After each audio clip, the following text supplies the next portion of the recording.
Hello everyone, welcome to JC Academy. आज की ये छोटी सी वीडियो एक कोई पढ़ाई के रिलेटेड वीडियो नहीं है या मैं कोई आपको कॉन्सेप्ट समझाने नहीं आई हूँ। दिस इज समथिंग जो एज अ स्टूडेंट आपको समझना होगा that if you are trapped in a loop जो खत्म ही नहीं हो रहा है, आपके अटेम्प्ट्स पे अटेम्प्ट्स आप दिए जा रहे हैं बट आप जो चाहते हैं वो आपको नहीं मिल रहा है।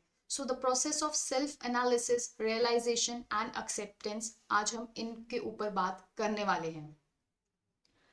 आई am your paper one faculty Aradhna Tagotra, and I have cleared my JRF in December 2024 in management subject within all India rank of 23. देखिए, आपको पता है कि जो आपका लास्ट एग्जाम आपका 7 जनवरी 2025 को ओवर हो चुका है। अब एक महीने तक ना, फॉर अप्रोक्सीमेटली 1 मंथ, आप लोग बहुत क्यूरियस और एंशियस रहेंगे कि हमारा क्या रिजल्ट रहेगा। बहुत सारी वीडियोस बनेंगी आंसर कीज के ऊपर, एक्सपेक्टेड डेट्स के ऊपर, ऐसा वैसा, एनटीए ने ऐसा किया, एनटीए ने वैसा किया, ये हुआ वो हुआ। ठीक है, फिर जब रिजल्ट आएगा उसके बाद फेब में आप लगा लीजिए 15 डेज तक तो आपको उस रिजल्ट को एक्सेप्ट करने में लग जाएंगे। अगर तो आप क्लियर कर लेते हैं एग्जाम, नेट, जेआरएफ, जो भी आपका एम है, आपको वो मिल जाता है, you would be very happy और आप इस लूप से बाहर निकल जाएंगे। बट जो नहीं कर पाएंगे, ठीक है, जिनका कुछ मार्क्स से रह जाएगा, उनको अराउंड 15 डेज लग जाएंगे वो चीज़ एक्सेप्ट करने में। फिर वो कहीं मार्च में जाकर पढ़ने बैठेंगे। मार्च में पढ़ेंगे, अप्रैल में फॉर्म्स निकल जाएंगे। जब फॉर्म्स निकल जाएंगे, मई का मंथ कैसे निकलेगा ना, पता भी नहीं चलेगा। And then you will be sitting for the June 2026 attempt. And यही जो साइकिल है, ये नेवर एंडिंग लूप है ना, ये चलता रहेगा चलता रहेगा। आज मैं ये टॉपिक आपके पास इसलिए लाई हूँ क्योंकि मैं भी इस चीज़ में फंस चुकी हूँ, बट लकीली मैं इस चीज़ से निकल गई। जैसा कि आपको पता है कि मैंने 5 बार नेट किया है, मैंने 5 टाइम्स नेट किया है, एंड 6th अटेम्प्ट में मेरा जेआरएफ निकला था। अब चक्कर ये होता है कि बच्चे ये सब मतलब इस ना, मतलब जैसे आपको मैं एज अ फ्रेंड आपको एक चीज समझाती हूँ। देखिए, हमें ना सोशल मीडिया पे ना बहुत अच्छी अच्छी चीजें दिखाई जाती हैं, और चीजें अच्छी भी हैं कि अगर आपको जेआरएफ आपका क्लियर हो जाता है, आपको स्टाइपेंड मिलता है, वेरी गुड। आप रिसर्च करते हैं, अच्छी यूनिवर्सिटी से करते हैं, अच्छे कॉलेजेस से करते हैं, बहुत अच्छी बात है। अगर आपने रिसर्च नहीं करना, आपकी असिस्टेंट प्रोफेसर की जॉब लग जाएगी, एवरीथिंग इज गुड। बट आपने कभी एक चीज नोटिस की है कि अगर मैं जून 2025 की बात करती हूँ तो 10 लाख स्टूडेंट्स ने फॉर्म भरा था, जिसमें से सिर्फ 1% बच्चों का जेआरएफ हुआ था, और 6% बच्चों का नेट हुआ था। यानी अगर मैं कैलकुलेट करूं, रफ आइडिया लगाऊं, तो अप्रोक्सीमेटली सिर्फ 70,000 बच्चों का जेआरएफ और नेट हुआ था 10 लाख बच्चों में से। 9,30,000 बच्चे फिर से बैठे पेपर देने के लिए, और आप उसमें न्यू स्टूडेंट्स ऐड कर लीजिए। और ये अब जैसे दिसंबर 2025 को आए, इसमें से फिर कुछ 70,000 बच्चे निकलेंगे। फिर जो बाकी बच्चे रह जाएंगे, अगर मैं 10 लाख का ही एस्टिमेट लगा रही हूँ कि 10 लाख बच्चे फॉर्म दे रहे हैं, सॉरी 10 लाख बच्चे एग्जाम दे रहे हैं, आप समझ रहे हैं ये लूप खत्म ही नहीं हो रहा है।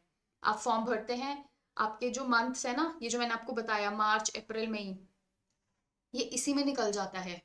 आपको एक्सेप्ट करना पड़ेगा अपने रिजल्ट को, ठीक है, आपको रियलाइज करना पड़ेगा कि आप कहाँ गलत हैं। हमें बेसिकली एज ए ह्यूमन ना, हमें अपनी गलतियां नहीं दिखती हैं कि हम कहाँ गलत हैं, हमें सिर्फ दूसरों की गलतियां दिखती हैं।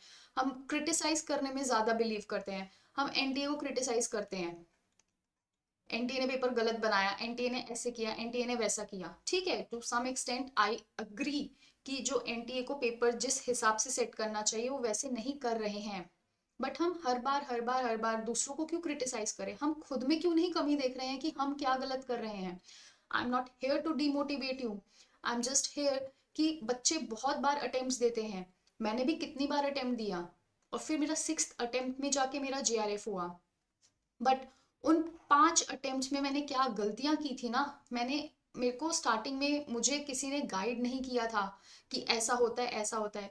वो फेलियर का सामना कर करके जब भी आप थोड़े से मार्क्स से जेआरएफ से रह जाते थे ना, क्योंकि मेरे को ऐसा होता था कि अगर मेरे मार्क्स बढ़ रहे हैं तो कट ऑफ ज्यादा जा रहा है, मेरे 198 मार्क्स आ रहे हैं तो कट ऑफ 202 जा रहा है, ऐसा क्यों हो रहा है कि मैं कुछ मार्क्स से रह रही हूँ। मैं एक दिन बैठी, अपने पास पेपर रखा, एनालाइज किया, खुद से क्वेश्चन किया कि क्या मैं सीरियसली ये चीज करना चाहती हूँ। आंसर आया हाँ करना चाहती हूँ, I actually want to do it, मुझे टीचिंग पसंद है, मुझे इस प्रोफेशन में जाना है। तो मेरे लिए तो जेआरएफ, क्योंकि मैंने पीएचडी भी करनी है तो मेरे लिए तो जेआरएफ करना जरूरी है। तो आप भी बैठिए, आपका 7th को एग्जाम खत्म हुआ है, आप पेपर के साथ बैठिए, आप 1 वीक ले लीजिए। मैं ये भी नहीं बोल रही एक दिन लीजिए, आप एक हफ्ता लीजिए, पेपर के साथ बैठिए, एनालाइज कीजिए कि वो जो आपने 3 घंटे एग्जाम हॉल में बिताए थे वो कैसे थे, आपके साथ क्या हुआ उस टाइम पर। क्या आपको क्वेश्चन पढ़ने में दिक्कत आ रही थी, क्वेश्चन समझने में दिक्कत आ रही थी, या फिर आप क्वेश्चन समझ पा रहे थे बट आप जो कॉन्सेप्ट है वो अप्लाई नहीं कर पा रहे थे, या फिर आप क्वेश्चन भी समझ रहे थे, कॉन्सेप्ट भी अप्लाई कर पा रहे थे बट आप आंसर नहीं मैच कर पा रहे थे। मतलब आपके साथ चल क्या रहा था उस 3 घंटे में, आप वो एनालाइज कीजिए। आपको सेल्फ रिफ्लेक्शन की बहुत ज्यादा जरूरत है, you need to self reflect. हम बोलते हैं ना मेटाकॉग्निशन, आप क्या सोचते हैं उसके बारे में भी सोचिए, सेल्फ रिफ्लेक्ट कीजिए, आप सेल्फ अवेयर होइए। इसलिए मैंने बोला कि आपको सेल्फ एनालाइज करना पड़ेगा खुद को। और ये हर एक बच्चे की अपनी जर्नी होगी। क्यों? क्योंकि किसी को शायद कॉन्सेप्ट आता होगा बट अप्लाई नहीं करना आता होगा, किसी को शायद क्वेश्चन ही नहीं समझ आया होगा, किसी को शायद वो आंसर तक नहीं पहुंच पा रहा होगा, शायद वो नर्वसनेस की वजह से सिली मिस्टेक्स कर रहा है। तो आप कहाँ पे फॉल कर रहे हैं कि आपको बार बार अटेम्प्ट्स देने पड़ रहे हैं? क्यों? क्योंकि साल में 2 बार होता है।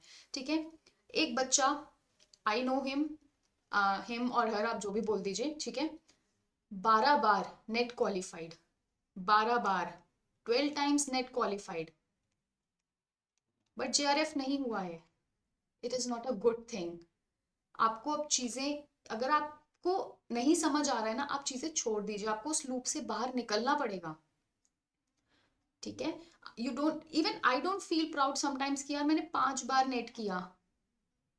पर्सनल लेवल पे I am telling you this, मुझे नहीं अच्छा लगता। क्यों? क्योंकि मैंने शायद कितने बच्चों की, मतलब वो एक सीट खाली, बीइंग नेट, मतलब क्या हुआ मैंने 5 बार नेट करके, नेट एक बार भी होता है वो लाइफ टाइम चलता है। तो मैं पर्सनल लेवल पे आपको ये चीज बता रही हूँ। So you have to self analyse and self reflect कि आप कहाँ गलती कर रहे हैं। अगर तो आपको लगता है कि नहीं, मुझसे नहीं होगा, तो आप प्लीज जून 2026 मत दीजिए। But if you are very serious for June 2026 attempt, तो आपको खुद से ये पूछना पड़ेगा कि मैं कहाँ गलत हूँ, मैं क्या गलती कर रहा हूँ या मैं क्या गलती कर रही हूँ। आप खुद से बात कीजिए, खुद के साथ टाइम बिताइए, और फिर आप पढ़ने बैठिएगा। तो जो भी ये चीज़ें हैं ना, ये मैंने आपको बहुत एज अ फ्रेंडली टर्म्स पे बताई है, it is not to demotivate you. And और मतलब आपको ऐसा नहीं लगना चाहिए कि हाँ मैं आपको बोल रही हूँ कि आप नेट नहीं दीजिए, आप दीजिए, बट इन फैक्टर्स को कंसिडर करके। वरना क्या होगा, आप फिर जून 2026 में पेपर देंगे, फिर वही चीज़ आएगी, फिर सितंबर अक्टूबर नवंबर दिसंबर में आप फिर बैठे होंगे एग्जाम देने के लिए। आपको ये चीज़ सोचनी पड़ेगी कि इस 7% में, चाहे 6% नेट या 1% जेआरएफ में लाने के लिए आपको वो क्या चीज़ करनी पड़ेगी, एंड आपको कंसिस्टेंट रहना पड़ेगा। आपने एग्जाम का लेवल देखा, सब कुछ एप्लीकेशन बेस्ड आता है, फैक्चुअल आता है। आपको जो चीज रटनी है वो रटनी है, जो चीज अप्लाई करनी है वो करनी ही पड़ेगी। Consistency is the key, along with PYQs and mock tests and revision. आप ऐसा नहीं कर सकते कि हम 2 साल के, 5 साल के प्रीवियस ईयर क्वेश्चंस करके चले जाते हैं और हमारा एग्जाम क्लियर हो जाएगा। A big no. आप देख लीजिए, अभी जब एनालिसिस हुआ है या फिर अभी जब आंसर कीज आएंगी तो आप खुद देख लीजिएगा कि अब जैसे असर्शन रीजन के क्वेश्चंस 2 बार से नहीं पूछे गए थे, बट इस बार कितने सारे असर्शन रीजन और क्रोनोलॉजी पूछी गई है, कितने बच्चे तो वहीं कंफ्यूज हो गए थे, कितने बच्चों का टाइम मैनेज नहीं हो पाया। तो आप अपने पास एक पेपर लेके बैठिए, एक पेन लेके बैठिए, ठीक है, टाइप नहीं करना है, उसको पेपर पे लिखना है। खुद से पूछिए, खुद से सवाल कीजिए, सेल्फ रिफ्लेक्शन कीजिए, सेल्फ एनालाइज कीजिए, सेल्फ अवेयर होइए खुद से। कि आप क्या चाहते हैं। मैं भी जब बैठी थी ना, जब मेरा 5th अटेम्प्ट हुआ था, उसके बाद जून 2024 में मैंने कसम खाई थी कि दिसंबर 2024 will be my last attempt. Obviously आप जब मेहनत करते हो और आपका रिजल्ट नहीं आता है, बहुत रोते भी हैं, आपको अच्छा नहीं लगता है। And that was my case, क्योंकि मैं ऑलरेडी 5 बार नेट हो चुका था, मेरी बस हो गई थी।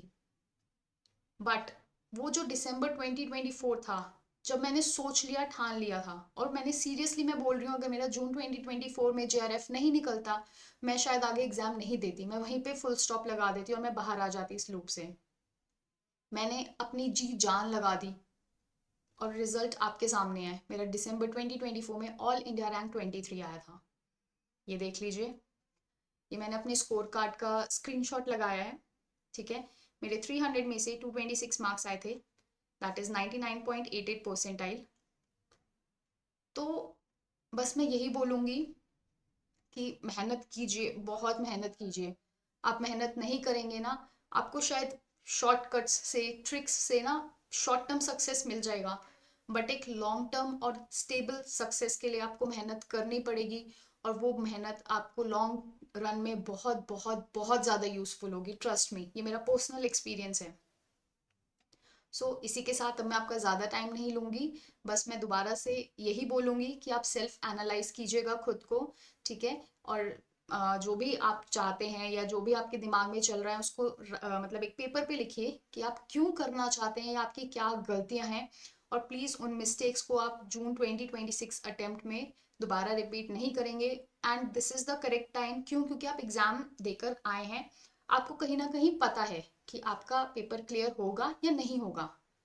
अगर 50-50 चांसेस भी है ना, तो थोड़ी बहुत पढ़ाई प्लीज अभी से ही शुरू कर दीजिए। डोंट वेट कि नोटिफिकेशन आएगा, फॉर्म आएगा और फिर हम पढ़ेंगे, फिर वही जल्दी जल्दी जल्दी जल्दी में पढ़ाई होगी, एंड वो जो लूप है वो चलता रहेगा। These are the social media handles of JC Academy, आप इनसे कनेक्ट कर सकते हैं। ये हमारा पेपर 1 का टेलीग्राम ग्रुप है, अगर अभी तक आपने ज्वाइन नहीं किया है तो प्लीज कर लीजिए। And thank you so very much. I hope जो मैं समझाना चाहती थी एज अ फ्रेंड, मैं आप तक अपनी बात रख पाई हूँ, और आप भी समझ गए होंगे जो मैं बोलना चाहती थी। Thank you so very much. See you soon, take care, bye bye.